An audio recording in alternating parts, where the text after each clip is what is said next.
नमस्कार, मैं हूं संतोष। सिटी न्यूज वैन रीवा की सांध्यकालीन समाचार सेवा में आपका स्वागत है। प्रस्तुत हैं आज के मुख्य समाचार।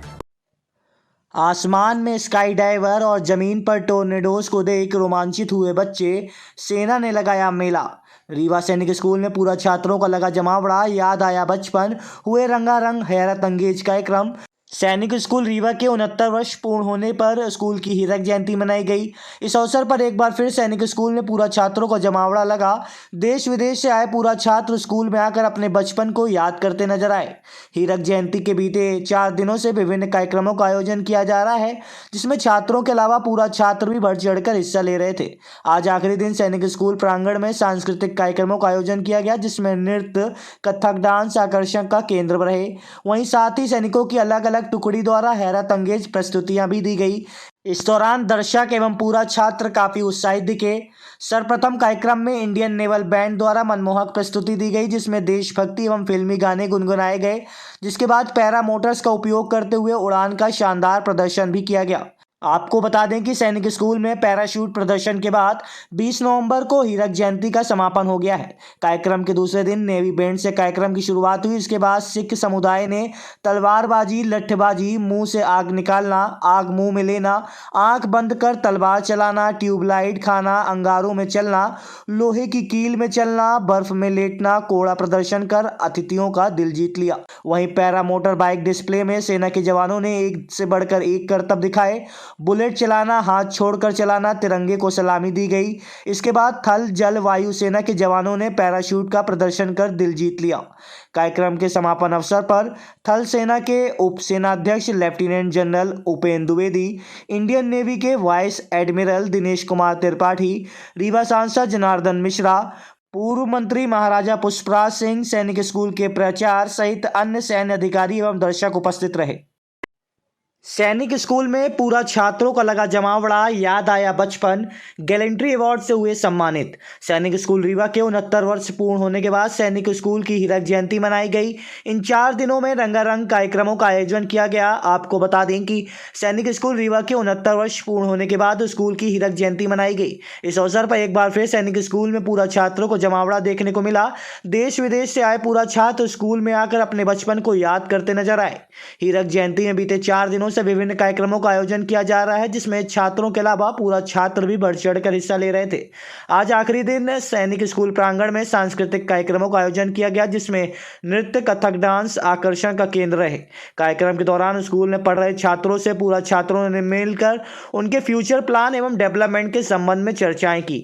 अध्ययनरत छात्रों का मानना है कि पूरा छात्रों से मिलकर उनके जीवन में आगे का मार्गदर्शन मिलेगा। 4 दिनों तक चले इस हीरक जयंती के दौरान कई पूरा छात्र परिवार सहित शामिल हुए और सैनिक स्कूल परिसर का माहौल परिवारी वातावरण में ढला रहा। छात्रों ने उन स्थानों को भी देखा जहां उन्होंने पढ़ाई के दौरान अपना बचपन गुजारा। कार्यक्रम के अंत में सैनिक स्कूल से पढ़े पूरा छात्र के उत्कृष्ट प्रदर्शन पर उन्हें गैलेंट्री अवार्ड से भी सम्मानित किया गया।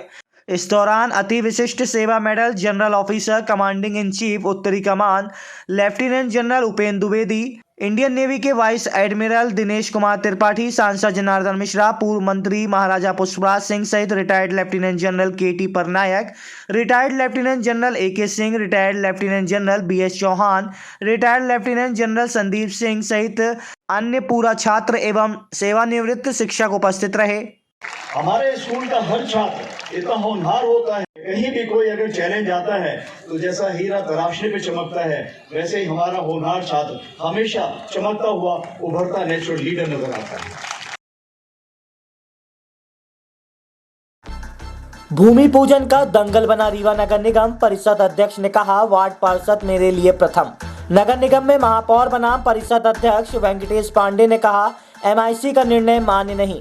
रीवा नगर निगम में सत्ता परिवर्तन होने के बाद अब आए दिन अधिकारों को लेकर उथल पुथल का माहौल व्याप्त रहता है, जिसमें नगर निगम क्षेत्र में भूमि पूजन को लेकर अब खींचतान की स्थिति भी निर्मित होती नजर आ रही है।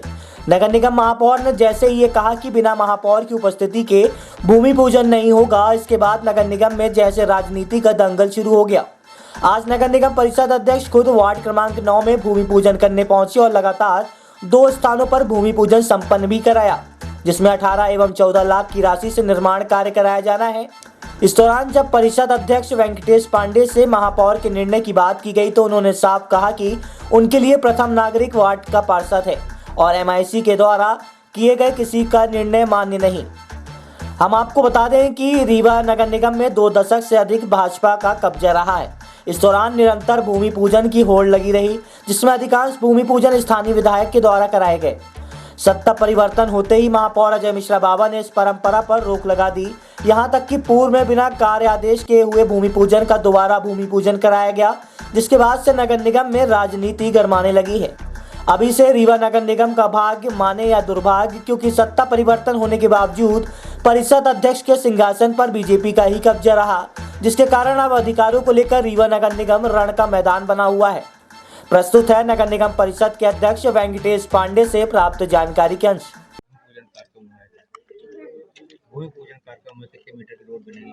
ये 200 मीटर के आसपास की रोड है। 18,21,000 रुपए इसकी लागत है और गौतम जी के घर से मिश्रा जी के घर तक वार्ड क्रमांक 9 में बन रही है।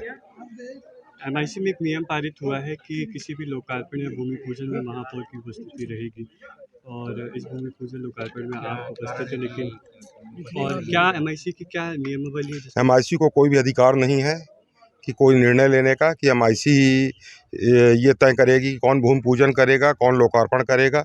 ये ज़बरदस्ती का उनकी बयानबाजी है। न MIC का कोई निर्णय मान्य होगा, ना आयुक्त इस निर्णय को मानेंगे, क्योंकि कहीं पे भी भूमि पूजन के इस तरह का उल्लेख नहीं है। वार्ड पार्षद की सहमति से वार्ड पार्षद वहाँ का प्रथम व्यक्ति होता है। वो जिसको चाहेगा अपना बुलाएगा, अपने हिसाब से भूमि पूजन करेगा।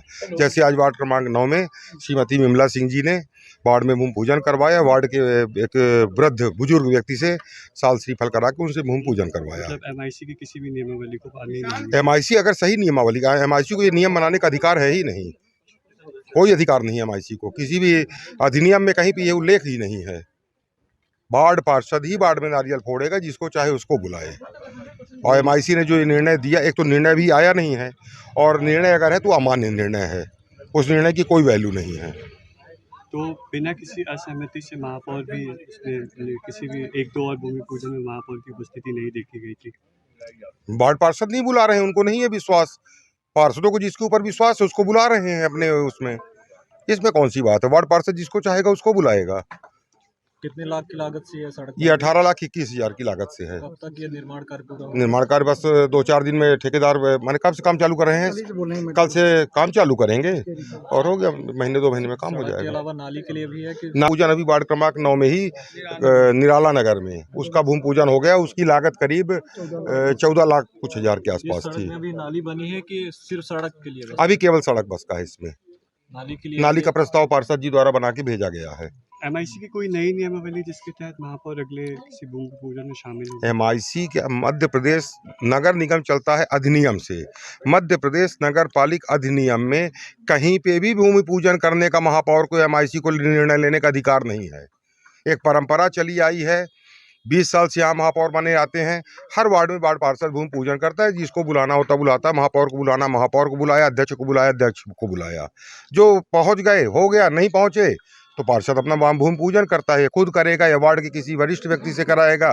तो उस तरह चल रहा है। ये इसमें विरोधाभास पैदा नहीं होगा कि पार्टी के ही लोग उसमें बुला रहे हैं अगर आप अध्यक्ष हैं नगर निगम के? तो ये उनको पार्षदों को सोचना पड़ेगा। हमको तो जो बुलाएगा हम वहाँ जाएंगे, हमको जहाँ से बुलाया जाएगा हम तो वहाँ जाएंगे।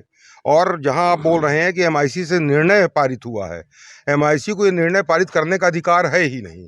अगर है कि विधि शून्य है और इसका कई पार्षदों ने हमारे मौखिक रूप से कहा है। जिस दिन हमको पत्र देंगे तो परिषद को भी इस बात को हम संज्ञान में लाएंगे। CCTV कैमरे में कैद हुआ शातिर चोर पागलों की तरह बाजार में घूमकर करता था तफरी, रात में तोड़ता था दुकानों का शटर, पुलिस ने किया गिरफ्तार। बता दें कि रीवा जिले के सुहागी थाना क्षेत्र अंतर्गत चिल्ला बाजार से देर रात पुलिस की टीम ने एक शातिर चोर को गिरफ्तार करने में सफलता हासिल की है। पकड़ा गया शातिर चोर बड़े ही शातिराना अंदाज से चोरी की वारदात को अंजाम देता था।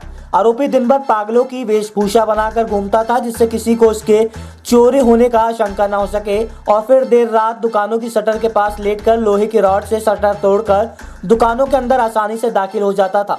रविवार की देर रात भी शातिर चोर ने कुछ ऐसा ही किया। चोर ने 3 दुकानों के शटर तोड़ने का प्रयास किया, लेकिन वह असफल रहा। इस दौरान आसपास के लोग जाग गए और चोर पकड़ा गया। मौके पर पहुंची पुलिस और शातिर चोर को गिरफ्तार कर ली। आरोपी के पास से शटर तोड़ने का औजार और एक बक्का बरामद हुआ है। पुलिस अब उससे पूछताछ में जुटी हुई है। चोरी की पूरी वारदात पास में ही लगे सीसीटीवी कैमरे में भी कैद हो गई। एडिशनल एसपी अनिल सोनकर का कहना है कि सोहागी थाना क्षेत्र अंतर्गत जवा स्थित चिल्ला बाजार में राघवेंद्र मिश्रा उर्फ लल्ला नाम का व्यक्ति सोनार की दुकान के अंदर देर रात शटर तोड़ते हुए सीसीटीवी कैमरे में कैद हुआ था। वारदात को अंजाम देते समय आसपास के कुछ लोग जाग गए, जिसके बाद चोर मौके से भाग गया। आरोपी चोर को पुलिस और स्थानीय लोगों ने ढूंढने का प्रयास किया। चोर चिल्ला नदी के किनारे छिपा हुआ था। ग्रामवासियों ने चोर को पकड़कर पुलिस के हवाले किया, जिससे पूछताछ की जा रही है। पकड़े गए चोर के खिलाफ पूर्व से कई अपराध थानों में दर्ज है। आरोपी अपनी पहचान छिपाने के लिए पागल के वेशभूषा बनाकर घूमता था और चोरी की घटनाओं को अंजाम देता था। प्रस्तुत है एडिशनल एसपी अनिल सोनकर से प्राप्त जानकारी के अनुसार। सोहागी में एक राघवेंद्र मिश्रा उर्फ लाला 28 वर्ष के हैं ये, और ये चिल्ला गांव में एक सोनार की दुकान में ताला तोड़ते समय कुछ लोग जाग गए थे, वो भाग गया। सीसीटीवी में जो है वो कैद हुआ था। पुलिस जो है उसको फुटेज उसका निकाल ली थी और ग्रामीण लोग उसको सर्च कर रहे थे, घूम रहे थे। चिल्ला नदी के पास में वो किनारे छुपा हुआ सुबह मिला था। ग्रामवासियों ने पकड़ के पुलिस को दिया। पुलिस पूछताछ कर रही है। इसके पीछे भी आपराधिक रिकॉर्ड हैं, उन सब से पूछताछ चल रही है। उन्हीं और रिकॉर्ड एकत्र किए जा रहे हैं, विवेचना चल रही है। उसके खिलाफ प्रकरण न्यायालय में पेश किया जाएगा। ऐसी जानकारी ग्रामीण लोगों से मिली है कि ये अपने आप को कामोफ्लेज करने के लिए, अपना छुपाव हासिल करने के लिए वो पागल की वेशभूषा रख करके घूमता था और रैकी करके चोरी करने का प्रयास करता। मेडिकल कॉलेजों में प्रशासन की नियुक्ति को लेकर चिकित्सकों ने जताया विरोध। काली पट्टी बांधकर किया कार्य। कल से शुरू हो सकती है हड़ताल। आपको बता दें कि रीवा सहित प्रदेश के सभी 13 शासकीय मेडिकल कॉलेजों में IAS SAS अफसरों की तैनाती करने के फैसले की जानकारी लगने के बाद एक बार फिर विरोध शुरू हो गया है। प्रदेश के सभी 13 चिकित्सा महाविद्यालयों में कार्यरत सभी चिकित्सा शिक्षक आज काली पट्टी बांधकर अपना विरोध प्रकट कर रहे हैं। चिकित्सा शिक्षकों का कहना है कि यदि मेडिकल कॉलेजों में डिप्टी कलेक्टर और SDM की नियुक्ति का प्रस्ताव कैबिनेट में पारित होता है तो हम मंगलवार से काम बंद हड़ताल भी करेंगे। कैबिनेट से इस प्रस्ताव की मंजूरी मिली तो मंगलवार 22 नवंबर को काला दिवस मनाते हुए सभी अधिकारी, कर्मचारी और चिकित्सक काम बंद कर देंगे। रीवा मेडिकल कॉलेज के मेडिकल टीचर्स एसोसिएशन के सचिव एवं असिस्टेंट प्रोफेसर यूरोलॉजी विभाग डॉक्टर पुष्पेंद्र शुक्ला का कहना है कि विभाग के कुछ अधिकारी बिना सोचे समझे फैसला ले रहे हैं। हॉस्पिटल और मेडिकल कॉलेज के बारे में डॉक्टरों को जानकारी बेहतर हो सकती है, न कि किसी प्रशासनिक अधिकारियों को। इस फैसले से अव्यवस्थाएं ही बढ़ेंगी। ज्ञात हो कि इस साल जनवरी में भी ऐसा ही प्रस्ताव लाने का प्रयास हुआ था, जिसका समस्त मेडिकल कॉलेजों में विरोध हुआ था। तत्पश्चात इस प्रस्ताव को ठंडे बस्ते में डाल दिया गया था, लेकिन एक बार फिर से प्रस्ताव सामने आने पर मेडिकल कॉलेजों में चिकित्सकों द्वारा विरोध प्रदर्शन शुरू कर दिया गया है।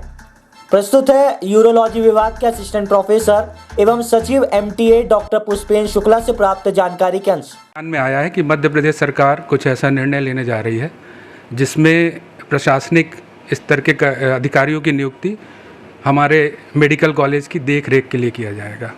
मेरा ये मानना है कि हमारे अधिष्ठाता, अधीक्षक और सभी विभागों के विभागाध्यक्ष बहुत अच्छा काम कर रहे हैं और ये यहाँ पे भर्ती 1000 मरीज इस बात के साक्षी हैं। और OPD के निरंतर बढ़ते नंबर हर साल बढ़ रहे हैं। IPD एडमिशन्स, सर्जरी की क्वालिटी, सर्जरी के नंबर, और आप खुद देख रहे होंगे शहर में एक बदलाव आ रहा है। लेकिन सरकार ये निर्णय क्यों ले रही है, इसका औचित्य क्या है, ये कुछ समझ में नहीं आ रहा है। और अगर सरकार अपने निर्णय पर अडिग रहती है तो हम आंदोलन के लिए विवश होंगे और हम आंदोलन करना नहीं चाहते, क्योंकि हम सब एक जिम्मेदार वर्ग से आते हैं और समाज के प्रति हमारी रिस्पॉन्सिबिलिटी और प्रतिबद्धता हमें पता है। हम हड़ताल बिल्कुल नहीं करना चाहते, लेकिन अगर सरकार हमें विवश करेगी तो हमें हड़ताल करना पड़ेगा। हाँ, पूर्व में भी कई बार ये चीज़ आई थी, सरकार ऐसा प्रस्ताव रखने वाली थी, लेकिन हम लोगों के दबाव और हमारे लोकल हमारे स्पीकर साहब, हमारे लोकल जो विधायक थे, उनने इस बात को पूर्णतः गलत माना था और उन्होंने अपनी तरफ से पूरी पहल की थी, तो सरकार इस तरह का प्रस्ताव नहीं रख पाई थी। लेकिन समय समय पे इस तरह की चीज़ें सामने आ रही हैं। आज हम इस निर्णय के विरोध में काली पट्टी बांधकर अपना विरोध जता रहे हैं, और अगर इस तरह स्थिति बनी रही और सरकार ऐसा कुछ प्रस्ताव लाने की कोशिश करती है तो कल हमें अपनी रूटीन जो हमारे नियमित सेवाएं होती हैं उनको रोकना पड़ेगा और आगे और इस पूरे निर्णय में, इस पूरे मूवमेंट में प्रदेश के 13 मेडिकल कॉलेज साथ में हैं। इसमें डॉक्टर्स भी हों और क्या स्टूडेंट्स भी सपोर्ट में? ज़रूरत पड़ने पे हम नर्सेज, स्टूडेंट, अपने 3rd और 4th क्लास एम्प्लॉय सभी को इन्वॉल्व करेंगे, क्योंकि ये जो निर्णय है सभी को प्रभावित करने वाला है। वो सिर्फ हमारा एडमिनिस्ट्रेशन नहीं करेंगे, वो नर्सेज का भी करेंगे, हमारे 3rd 4th क्लास एम्प्लॉय का भी करेंगे और हमारे स्टूडेंट भी प्रभावित होंगे। क्या इशू क्या आ रहा है इसमें, प्रॉब्लम क्या है इसमें आने से? इशू ये है कि हम ऑलरेडी अच्छा काम कर रहे हैं। हम किसी और एडमिनिस्ट्रेटिव ऑफिसर, पता नहीं उनको क्या घुट्टी पिला दी जाती है प्रशासनिक एकेडमी में, कि वो हर चीज़ के विशेषज्ञ बन जाते हैं और उनकी ज़रूरत ही नहीं। हम ऑलरेडी अच्छा काम कर रहे हैं, हमारा ये मानना है हम अच्छा काम कर रहे हैं और हमारी जनता और हमारे मरीज इस बात का प्रमाण है। कांग्रेस सांसद के बयान पर विधानसभा अध्यक्ष का पलटवार, बोले एक वर्ग को साथ में अक्सर हिंदूवादी विचारधारा के खिलाफ काम करती है कांग्रेस। भारत जोड़ो पर कहा अखंड भारत बनाने काम करते तो होता बेहतर। आपको बता दें कि राजनिवास भवन में बीते दिवस पत्रकार वार्ता के दौरान कांग्रेस पार्टी के राज्यसभा सांसद राजमणि पटेल के द्वारा वीर सावरकर को लेकर दिए गए आपत्तिजनक बयान पर आज मध्य प्रदेश विधानसभा अध्यक्ष गिरीश गौतम ने पलटवार किया, जिसमें उन्होंने कांग्रेस पर निशाना साधते हुए कांग्रेस पार्टी को एक वर्ग को साधने के लिए अक्सर हिंदूवादी विचारधारा के साथ धार्मिक भावनाओं को ठेस पहुंचाने वाली पार्टी करार दिया है। इसके साथ ही उन्होंने राहुल गांधी की भारत जोड़ो यात्रा को लेकर कहा कि कश्मीर से कन्याकुमारी तक भारत वैसे भी जुड़ा हुआ है। कांग्रेस को अखंड भारत बनाने के बारे में विचार करना चाहिए और भाजपा का साथ देना चाहिए। वहीं उन्होंने महात्मा गांधी को बीजेपी का बताते हुए कहा कि कांग्रेस नकली गांधी को लेकर बढ़ रही है। दरअसल बुरहानपुर से शुरू होने वाली राहुल गांधी की भारत जोड़ो यात्रा में रीवा से कांग्रेसी शामिल होने जा रहे हैं, जिसकी जानकारी देने को लेकर बीते कल कांग्रेस पार्टी के राज्यसभा सांसद राजमणि पटेल ने पत्रकार वार्ता आयोजित की थी। इस दौरान भारत जोड़ो यात्रा की खूबियां बताते हुए उन्होंने वीर सावरकर को लेकर आपत्तिजनक टिप्पणी की थी। कांग्रेस सांसद राजमणि पटेल ने अपनी बयानबाजी में वीर सावरकर को अंग्रेजों का चापलूस बताया था, जिसके बाद उनकी इस बयानबाजी पर सियासत गर्मा गई और अब मध्य प्रदेश विधानसभा के अध्यक्ष गिरीश गौतम ने कांग्रेस सांसद राजमणि पटेल के बयान पर पलटवार किया है। आइए सुनते हैं सबसे पहले कांग्रेस सांसद राजमणि पटेल की बयानबाजी और उसके बाद विधानसभा अध्यक्ष गिरीश गौतम का जवाब। मैं पूछना चाहता हूँ कि आज सरदार पटेल की सबसे बड़ी स्टेचू बनवा दिया। सरदार पटेल के हुए कि उनके विचारधारा के हम अनुयायी हैं। सावरकर को राहुल गांधी ने प्रमाण के साथ में, पत्र के साथ में दिया है कि माफ़ी मांगा है।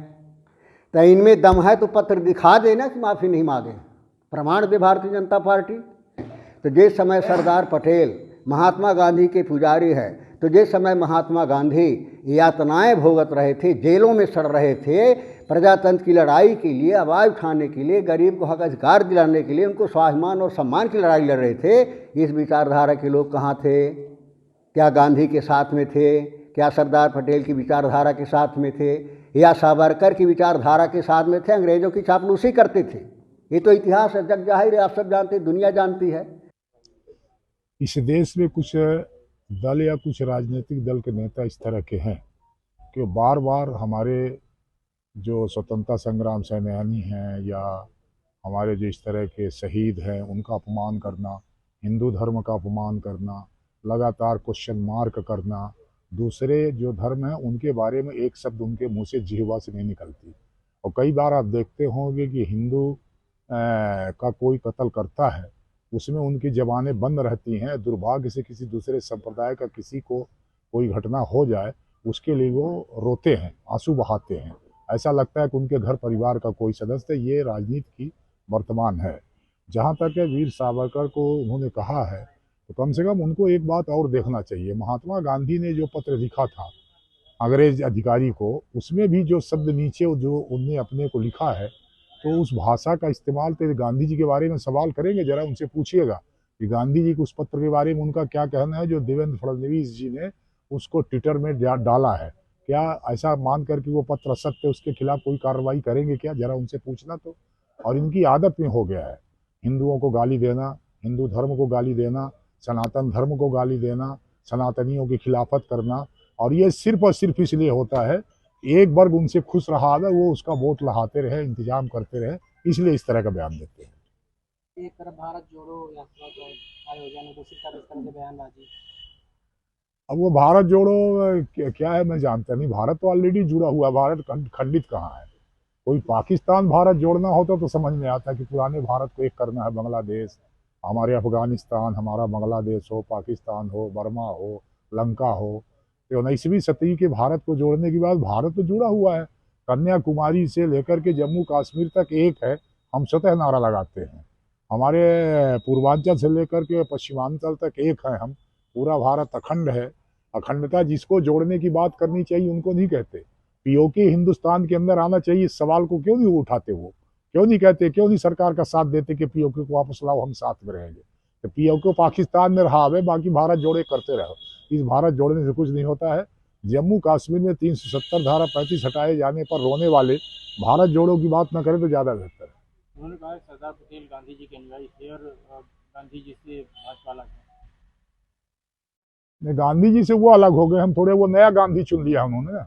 महात्मा गांधी बीजेपी के हो गए हैं, नए गांधी जो नकली गांधी है वो उनके हो गए। देश के दिग्गजों ने किया विद्यार्थियों का मार्गदर्शन। गीतांजलि पब्लिक स्कूल में भारतीय सेना के सर्वोच्च पदाधिकारियों द्वारा विद्यार्थियों का मार्गदर्शन किया गया। कार्यक्रम का शुभारंभ lieutenant general AK Singh, colonel Abhit Dutta एवं लेफ्टिनेंट जनरल दुष्यंत सिंह चौहान द्वारा दीप प्रज्वलन से किया गया। इस अवसर पर कक्षा 12वीं के विद्यार्थी सागर दुबे, ज्योति सिंह परिहार, कृति सिंह एवं कक्षा 10वीं की छात्रा तेजस्वी श्रीवास्तव द्वारा अलग अलग विषयों पर सारक गर्भित भाषण प्रस्तुत किया गया। विद्यालय के अन्य होनहार विद्यार्थियों द्वारा मनमोहक स्वागत गीत एवं अन्य सांस्कृतिक कार्यक्रम प्रस्तुत किए गए। इस अवसर पर उपस्थित मुख्य अतिथियों ने अपने उत्कृष्ट विचारों से विद्यार्थियों का मार्गदर्शन किया। साथ ही विद्यालय द्वारा विद्यार्थियों के लिए सूर्य स्कॉलरशिप के प्रतीक चिन्ह प्रदान किए गए।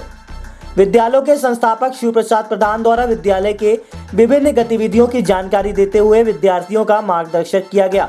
विद्यालय के संस्थापक शिव प्रसाद प्रधान द्वारा विद्यालय की विभिन्न गतिविधियों की जानकारी देते हुए विद्यार्थियों का मार्गदर्शन किया गया। इस अवसर पर विद्यालय की संस्थापिका अरुणा प्रधान, संचालक वरुण प्रधान, रितिका प्रधान एवं विद्यालय के सभी शिक्षक शिक्षिकाएं तथा सभी विद्यार्थीगण उपस्थित रहे। प्रस्तुत है कार्यक्रम की एक झलकी।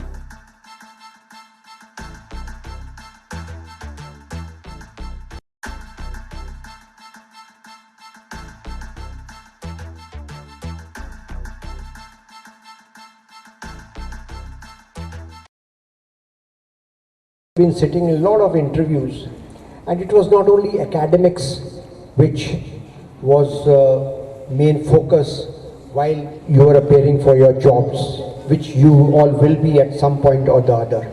It's the personality. How do you project yourself? How do you present yourself? How do you speak?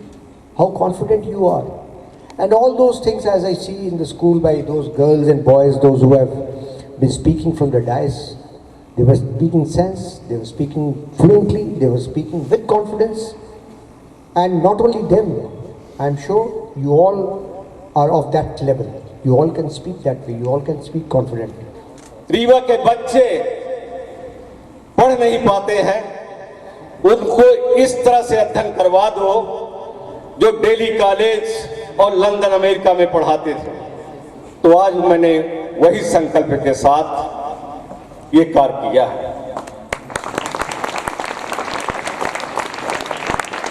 मैं बच्चों से हमेशा दो बातें कहता हूं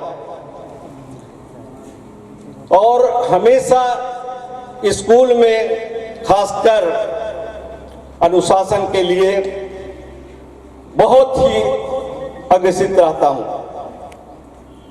और ये कहता हूं कि यहां पर रीवा नहीं पूरे हिंदुस्तान में इस तरह से कंपटीशन है कि किस तरह से आपको बढ़ना है वो आपको सोचना है। उन्हीं के शब्दों साथ ये मैं बात बताना चाहता हूं, हो लाख जुल्म मगर बद्दुआ न देना, जमीन मां है जमी को दगा न देना, और जमाने की रवायतों को तोड़कर बढ़ो वरना ये जो आगे हैं कभी रास्ता नहीं देंगे। आर्मी का रोल क्या है, क्या हम लोगों का मकसद है और क्या रोल? हमारे दो रोल हैं। प्राइमरी रोल जो सबसे पहला हमारा रोल है वो है देश की हिफाजत करना, बॉर्डर्स की हिफाजत। खाली हमारे प्रेजेंस से दुश्मन को साहस नहीं होना चाहिए कि वो हमारे एरिया में आए, लेकिन अगर ज़रूरत पड़े तो लड़ाई के द्वारा देश की हिफाजत। दूसरा रोल है सेकेंडरी रोल, जो सिविल एडमिनिस्ट्रेशन है। जब वो नाकाम हो जाती है और कोई भी विपदा बहुत ज़्यादा हो जाती है तो फौज को वो बुला सकते हैं, वो कॉन्स्टिट्यूशन रोल है। लेकिन उससे भी बड़ा एक जो हमारा रोल है उसको मैं कहूँगा it's not a official role but it is a reflection of the army. आज आप देश का कोई भी वो पोल देखेंगे जो इंडिया टुडे वगैरह करते हैं, सबसे ज़्यादा देशवासी अगर किसी ऑर्गेनाइजेशन में विश्वास रखते हैं तो वो है भारतीय फौज, 80-90%। उसके बाद आता है जुडिशरी और ब्यूरोक्रेट्स और पॉलिटिशियन बिल्कुल नीचे आते। तो हमारी मौजूदगी से सिविल सोसाइटी में एक अच्छा रोल मॉडल बनता है। इतने फौजी रिटायर होके जाते हैं, हर वॉक ऑफ लाइफ में और योगदान देते हैं, तो एक बहुत अच्छा उनका रोल मॉडल। आज की खबरों में बस इतना ही। कल हम फिर हाजिर होंगे कुछ नई खबरों के साथ। तब तक के लिए हमें इजाजत दीजिए। नमस्कार।